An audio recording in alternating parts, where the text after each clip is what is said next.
Good morning, everybody, and welcome to my presentation. I'm a full indicator, PhD scholar in the Department of Forestry and Environment, University of Sri Lanka. Sri Lanka generated export revenue of US dollar 1.32 billion in 2021 from the tea industry. It's vital economic stability, social and stability of the country. Today I am going to present timely topic on tea plantation technology. My topic is application of multispectral drone for quantitative assessment of the fertilizer requirement of the upcountry tree plantation. Tea production is one of the main sources of the foreign exchange in Sri Lanka and accounts for 22% of the GDP. It employs directly and indirectly over 1 million employees and directly 250,000 tea plantation estates. It started in 1861. It means that more than 100 years old tea plants are available in the country. Balanced nutrition plays a key role in the maintenance of the tea plantation. The cost of the fertilizer application is 12% of the cost of the tea. Therefore, cost-effective investment in the fertilizer is necessary to manage plantation commercially viable enterprise.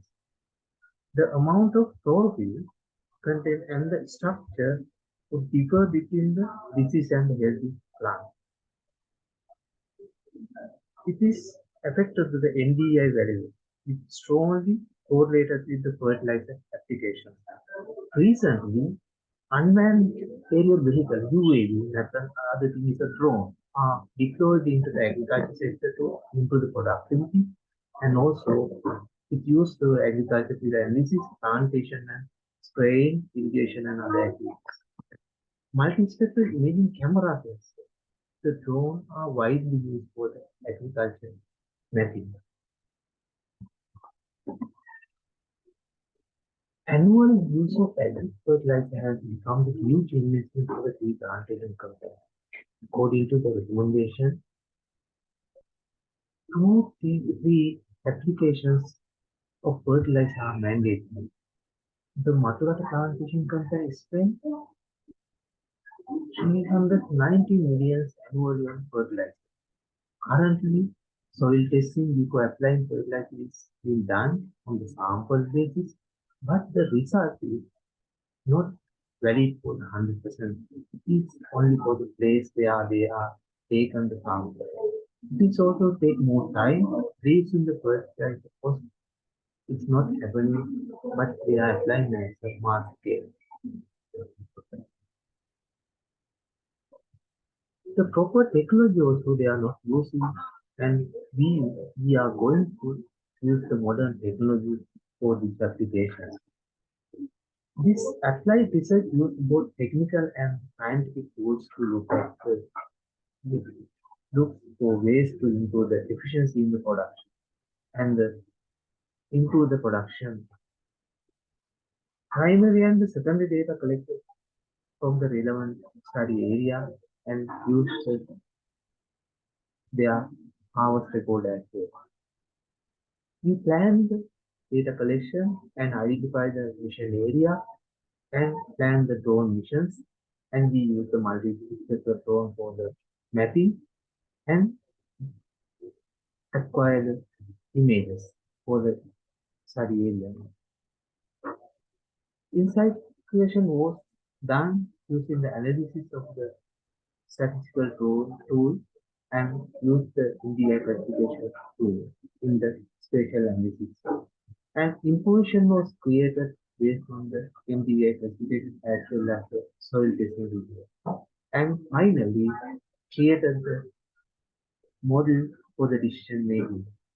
Soil test was done, and also the soil test data was used for the validation of the drone results. We use the Pico multispectral camera for the image collection and also soil sample testing was done standard way and GIS modeling was done using the GIS technique. In the analysis, information collected through the multispectral drone and generated the and layers based on the multispectral band in the camera. So then green, red and reduce and the near infrared band was generated using the multispectral drone image. In the data analysis, the NDVI index detects and quantify using the NDVI analysis. We use the NDVI equation and NDVI indicate the vegetation greener and density and the health of the key area. This was the very helpful and also it indicates the chlorophyll content and the structure and it clearly reveals the unhealthy plant and also healthy plant. It can also use for the demarcated area where the distributed healthy plant and unhealthy plant. So this table indicates the total area and also percentage of the healthy area and also median healthy area distributed in the selected field. And also NDVI values clearly indicate where the very healthy plants and the unhealthy plants are distributed. So according to the illustrated map, the different vegetative index was able to map the and differentiate the area as well. Accordingly, healthiness area and the treeland area was derived. This is the NDVI equation. It means the NDVI can be calculated from the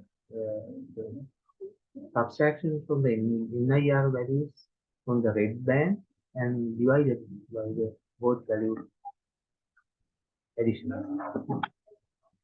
Classification of the area based on the vegetation index was done using the RPIs and clearly identify the low, medium, and the healthy area.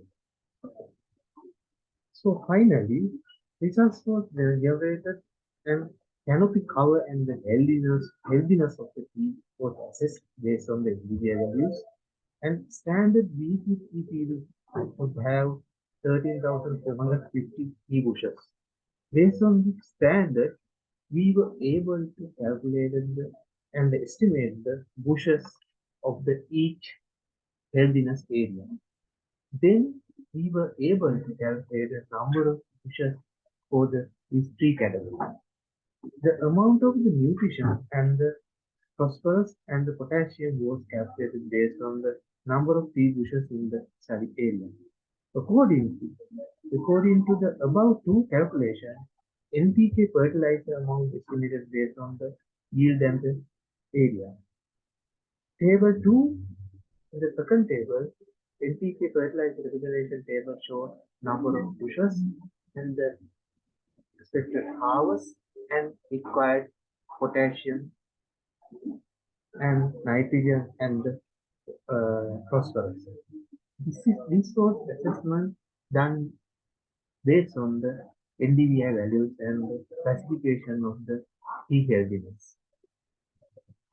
Finally, as a conclusion, this methodology can be used for the calculate the healthiness as well as the amount of the nitrogen, phosphorus, and the potassium requirement for the tree. Then finally, we were able to calculate the dolomite requirement as well. Then we recommended the given amount for the area and NPK fertilizer requirement for this selected field.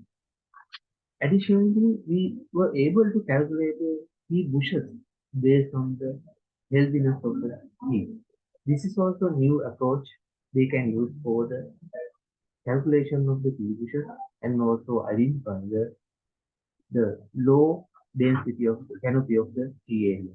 However, these values are with several limitations such as climate, soil, and the other factors as well. This study only considers the technical parameters as well as the healthiness of the tea.